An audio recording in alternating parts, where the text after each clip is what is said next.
All right, let's talk about something I know a lot of you have felt. You're in an English conversation, you're following along perfectly, and then someone asks you a question, and nothing. Your mind just goes blank. It's that classic freeze. Well, today we're going to turn that freeze into flow. Sound familiar? I bet it does, and let me just say, you are so not alone in this. It's that super frustrating moment, right? You know exactly what you want to say, but the words, they just get stuck. By the time you find them, the conversation has already moved on. Well, we're going to unpack that feeling today, and more importantly, we're going to fix it. So let's call it what it is, the conversational freeze. It's that sinking feeling in your stomach when you're desperately searching for the right words, and you can just feel the conversation slipping away. It's a massive confidence killer, for sure. But hey, here's the good news. This freeze, it's not permanent. It's not a life sentence. It's actually a pretty common and totally solvable problem. It usually comes down to 3 specific roadblocks. So let's break them down. Okay, here are the big 3. Mental translation, that pesky fear of mistakes, and, you guessed it, a simple lack of practice. These are pretty much the main culprits that put the brakes on our speaking. Let's dig into each one. First up, mental translation. This is a big one. You know, when you think of your response in your native language first and then you try to translate it into English in your head, it's like trying to run a race with giant weights strapped to your ankles. It's just slow. You're literally doing double the work for every single thing you say. All right, roadblock number 2, fear. Oh man, this one is huge. We get so wrapped up in trying to say everything with perfect grammar that we end up hesitating, and then we just say nothing at all. But listen, here's the secret nobody tells you. The goal isn't perfection. The goal is connection. I promise you, native speakers make mistakes all the time. And number 3, lack of practice. This one seems obvious, but it's crucial. Speaking is a skill, right? It's physical, it's mental. You can read every grammar book ever written, but if you're not actually, speaking, your brain and your mouth just won't build that speed, that muscle memory. It's like the bike analogy says, you can't learn to ride that just reading the manual. You gotta get on and pedal. Okay, so we figured out why this happens. Now, for the fun part, how to fix it. I've got 5 super practical tips that are going to help you build speed and confidence. Think of this as your new conversation toolkit. So let's jump right in. Here are 5 powerful tips you can literally start using today. Tip number 1 is one of my favorites. It's such a simple but powerful trick. Use sentence starters. These are just little ready-made phrases you can pull out at the start of your reply. And here's the magic. They buy you a couple of precious seconds to get your thoughts in order, all while you sound like you've already started talking. It's brilliant. And the best part is how simple they are. Just saying something like, that's a good question. Sounds totally natural, right? It shows you're engaged, and it gives your brain that little bit of breathing room it needs to line up the rest of your sentence. Things like, let me think, or actually work wonders. All right, tip number 2 is a real game changer. You've got to stop translating in your head. Look, the slow way, as you can see, has that extra clunky step in the middle. The fast way, it's direct. You have to train your brain to start thinking in English. It's about cutting out the middleman so you can go straight from a thought right into speaking. Tip 3, keep it short and natural. Seriously, give yourself a break. You don't have to deliver a perfect 5-minute monologue every time it's your turn to talk. A lot of the time, a short, simple reply is exactly what the conversation needs to keep flowing. Instead of a whole long story about your weekend, just yeah, it was great. How about you? Works perfectly. Okay, tip 4 is kind of like taking your speaking muscles to the gym. I'm talking about speed drills. These are little exercises designed specifically to build up your response time. It's basically a workout for your brain, training it to grab words and build sentences faster, especially under a little bit of friendly pressure. So, how do you do it? It's easy. Find a random question online, anything at all, set a timer for, say, 30 seconds, and just talk. That's it. The goal is not perfection. The goal is speed. Don't worry about mistakes. Don't stop to correct yourself. Just keep talking until that timer goes off. Now, our fifth and final tip might surprise you a little. To speak faster, you need to get better at listening. I know, it sounds a little backward, right? But think about it. The better and faster you understand what someone is really asking, not just the words, but the tone, the context, the quicker your brain can start putting together a good answer. So, we've got the practical tips down, but there's one more piece to this puzzle. And honestly, I think it's the most important piece of all. It's all about your mindset. This is the change that really unlocks everything. Here it is. This is the big mindset shift. You need to change your goal from perfection to connection. Chasing perfection, that's what causes all that hesitation. It's what slows you down. But the second you switch your focus to just connecting with the person you're talking to, something amazing happens. Your confidence grows, and weirdly enough, you actually get faster. Okay, we've talked about the problem, the tools to fix it, and the right mindset. Now, let's put it all together into a simple action plan so you can start seeing improvements like today. So, just a quick recap of our 5 strategies. 1, use those handy sentence starters. 2, stop translating in your head. 3, keep your replies short and sweet. 4, do some of those speed drills. And 5, work on your listening skills. Now, please don't feel overwhelmed by all this. Your next step is super simple. Just pick one. That's it. Just one of these tips, whichever one sounds the most interesting or the easiest to you right now. And then just practice it for 5 minutes today. That's all. Remember, consistency is way more important than trying to do everything at once. So I want to leave you with this one final thought. The only thing standing between the speaker you are today and the confident speaker you want to be is just a little bit of practice. It's about these small, consistent changes. They really do add up. So just imagine, what if your very next conversation was your best one yet? What if it's the one where everything starts to click? Welcome to our deep dive. You know that feeling, right? You understand everything in English perfectly, but then you freeze. And by the time you've got the words ready, the conversation has just moved on. Gone. Yeah, it's like being stuck in mental mud while everyone else is zooming past. Super frustrating. Totally. So today, we're cracking the code on how to respond faster, more naturally in English. And we're digging into some really great insights from excerpts from Speaking Fluency, Reply Faster in English. This source is fantastic because it doesn't just give you tips, it really explains why this happens. Exactly. It gets into the cognitive side of things, but also gives, really practical techniques. Our mission today, then, is to arm you with these strategies. We want you to feel less stuck, more confident, just more connected when you're speaking English. Okay, let's get into it. So we've all been there, you understand, but the reply is just slow. Before we jump into the solutions, why? Why is replying fast so hard for so many English learners? That's the million-dollar question, isn't it? Speaking Fluency points to a few core things. The first big one is what they call the translation trap. Okay. Thinking in your native language first, then translating. Precisely. You're essentially doing double the work in your head.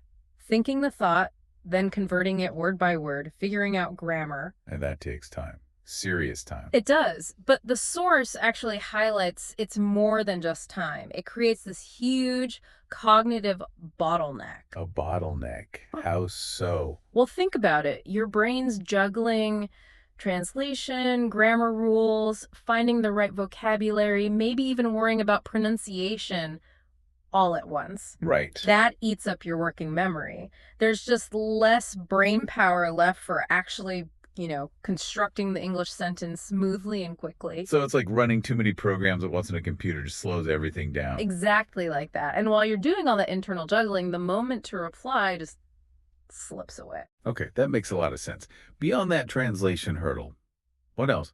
I know I, and probably lots of listeners, feel this pressure to sound perfect. Oh, absolutely. That's the second big challenge. Hesitation due to perfectionism. Yeah. The source really nails this one. Wanting to get every word right before you speak. Yeah.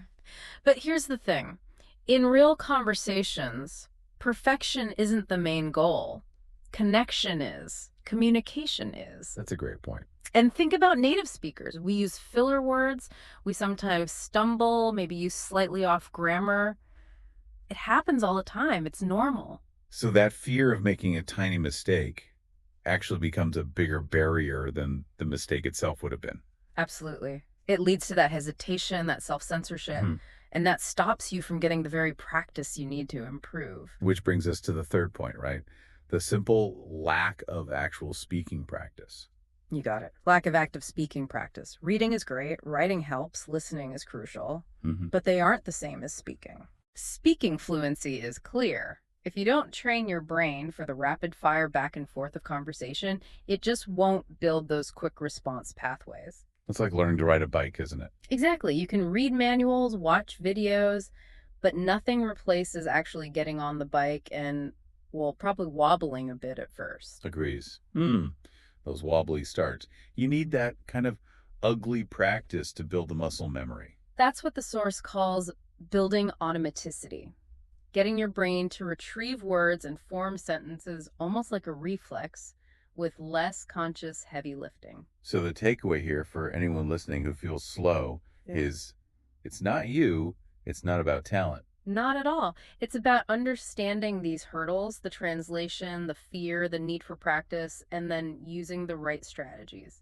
It's a skill you can definitely build. Okay, so we know the why. Let's get into the how. Speaking fluency offers some really practical tips. What's the first big strategy? The first one is super useful. Leverage common phrases and sentence starters. Think of them as ready-made launch pads for your replies. Launch pads, like what sort of phrases? Things like, I think, or that's a good question, or think about that. Even just actually, or well. So they're not just filler, they actually serve a purpose. A strategic purpose. They buy you a couple of precious seconds. Your mouth is moving, you sound engaged, but your brain gets that tiny bit of extra time to organize the rest of your thought. Ah, I see. So if I asked you, say, what do you think about the future of artificial intelligence? I might start with, oh, that's interesting. Well, I think AI has huge potential, but we also need to be really careful about the ethical side, you know? See, that's interesting. Well, you gave you a smooth entry. It didn't sound like you were stalling, just thinking naturally. Exactly. It avoids the dead air, keeps it flowing. Brilliant. Okay, tip number 2. This one tackles that translation trap head on, right? Yes. Break the translation habit, think directly in English. We talked about how that double work slows you down. This is about consciously stopping that. So instead of thinking je ne sais pas and then translating to I don't know, just go straight for an English equivalent you already know, like I'm not sure, or I haven't really thought about that. But it's more than just specific phrases, isn't it? The source suggests making it a broader mental habit. Right. It's about actively trying to have your inner monologue in English. Like narrate what you're doing as you make coffee, okay? Getting the mug, pouring the water. Or labeling things around you in English in your head. Yeah, or mentally describing a scene outside your window. It feels a bit weird at first, maybe, but it builds those direct neural pathways for English thought, less translating, more direct access. Which leads to that automaticity we mentioned. Your brain gets faster at just finding the English directly. Precisely. Less effort, more speed over time. Okay, what about tip 3? Does speaking fluency say anything about how long our answers need to be? Do we always need these elaborate responses? Great question. And the answer is definitely no. Tip 3 is all about embracing short and natural responses. Keep it simple. Keep it simple. Keep it brief when appropriate. Not every question needs a 5-minute answer. Sometimes shorter is actually better for keeping the conversation moving. Like if someone asks, did you have a good weekend? You don't need the whole story unless they ask for more. Just, yeah, it was great, thanks. Pretty relaxing, how about yours? That's often perfect. Deck, easy, and it passes the conversational ball back. Exactly. And even shorter things, like when someone's explaining something, just chipping in with, I see, or, ah, okay, or, That makes sense. Those little acknowledgments, they show you're listening and keep you engaged without needing complex sentences. Right. They maintain the rhythm, make you sound quick and involved. Okay, this next one sounds kind of fun. Speed drills. Like a workout. Yeah, exactly. Think of it as high-intensity interval training for your speaking brain. So how does it work? The idea from the source is simple. Set a timer, maybe just 30 seconds or a minute, to pick a random question and just talk. Answer it as quickly as you can. Without agonizing over perfection. That's the key. The goal isn't a perfect answer, it's speed. Get the words out. Build confidence in responding under a bit of time pressure. Don't pause to self-correct every little slip. Okay, so I could just grab a question like, what's your favorite hobby? Yeah. And just go for 30 seconds. Yep. Or describe your morning routine. Or do it with a friend, rapid-fire questions back and forth. It makes it more interactive. And this helps build, that was the term, retrieval practice. Exactly. You're training your brain to pull out the information and form sentences faster, more automatically, because you're practicing doing it under pressure. Cool. Okay, tip number 5 might seem a bit indirect at first. Sharpen your listening skills. How does listening help you speak faster? But it's fundamental. Think about it. You can't reply quickly or appropriately if you haven't fully understood what was just said. All right, if you're still processing the question, your answer will be delayed. Precisely. Speaking fluency really emphasizes this. Better listening, catching the nuances, the tone, the implied meaning, not just the words, allows for a much faster response formulation. So, more podcasts like this one, more movies. Definitely. Immerse yourself. Pay attention not just to what people say, but how they say it. How do native speakers actually reply in different situations? Notice their intonation, their pauses. It builds contextual understanding. And it's about active listening too, right? Not just letting the sound wash over you. Absolutely. Really focus. Try to predict what the speaker might say next. Engage with the meaning, the emotion. The deeper your comprehension, the faster and more relevant your reply can be, because you're responding to the whole message. Okay, those are 5 really solid tips. Let's try putting a few into action. Quick role play, keep it short, natural, no translating. Let's do it. I'm ready. Okay, what did you have for lunch today? I just grabbed a sandwich. Pretty quick. How about you? Leftover pizza for me. Not the healthiest choice, maybe. Yeah. What's your favorite kind of music? That's a good question. I guess I really like indie pop. It's usually pretty upbeat. What about you? I'm more into classic rock myself. Gives me energy. C. That felt easy, right? Short answers, natural flow, using little phrases like, how about you? Or, that's a good question. Exactly. It doesn't have to be complicated. That kind of quick, natural back and forth is totally achievable with practice. Okay, before we wrap this up, there's one final point from speaking fluency that feels really important. It kind of underpins everything else. Yes, and it loops back to what we discussed earlier. It's the mindset piece. Don't fear mistakes. Seriously. Let go of that fear. It's such a big one. It really is. The source stresses that mistakes aren't just okay, they're essential. They're how you learn. If you hold back waiting for perfection, you just don't speak. You don't get the practice. You actually prevent yourself from improving. Exactly. Just get the words out. Even if it's clumsy sometimes, even if the grammar isn't perfect, the act of trying, of communicating, that's what builds fluency. And like you said, native speakers aren't perfect either. We make slips all the time. It's totally normal. Focus on connection, not perfection. Couldn't agree more. Practice and connection, that's the name of the game. All right, let's do a quick recap of those key strategies from speaking fluency. Okay. 1, use those common phrases and sentence starters. That's interesting, well, etc. Buys you time. 2, stop translating in your head. Practice thinking directly in English. Build that automaticity. 3, embrace short, natural responses. You don't always need a long speech. Keep it flowing. 4, do those speed drills. Practice answering quickly under a timer. Focus on speed, not perfection. Retrieval practice. 5, sharpen your listening skills. Better understanding leads to faster, better replies. Contextual understanding is key. And the big one overarching all of that, don't fear Mistakes, they're part of the process. Absolutely essential. So for you listening, what's the action plan? It's simple, really. Just pick one of these tips. Just one to start with. Maybe today try using, that's a good question, the next time you're asked something in English. Or set a timer for 1 minute tonight and do a speed drill on what did you do today? Small steps. But consistent steps, that's the key. Consistency. The more you consciously use these strategies, the more they become second nature. It's about building those habits, right? Yeah. Until replying faster just becomes how you speak English. Exact. And as you start putting these into practice, here's something to think about.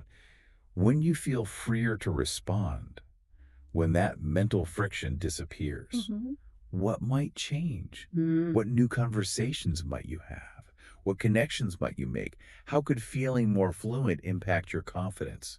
Maybe even open up new opportunities in your life. It's exciting to think about, isn't it? Keep practicing, stay positive about it. You'll get there. Soon enough, you'll be replying faster than you thought possible.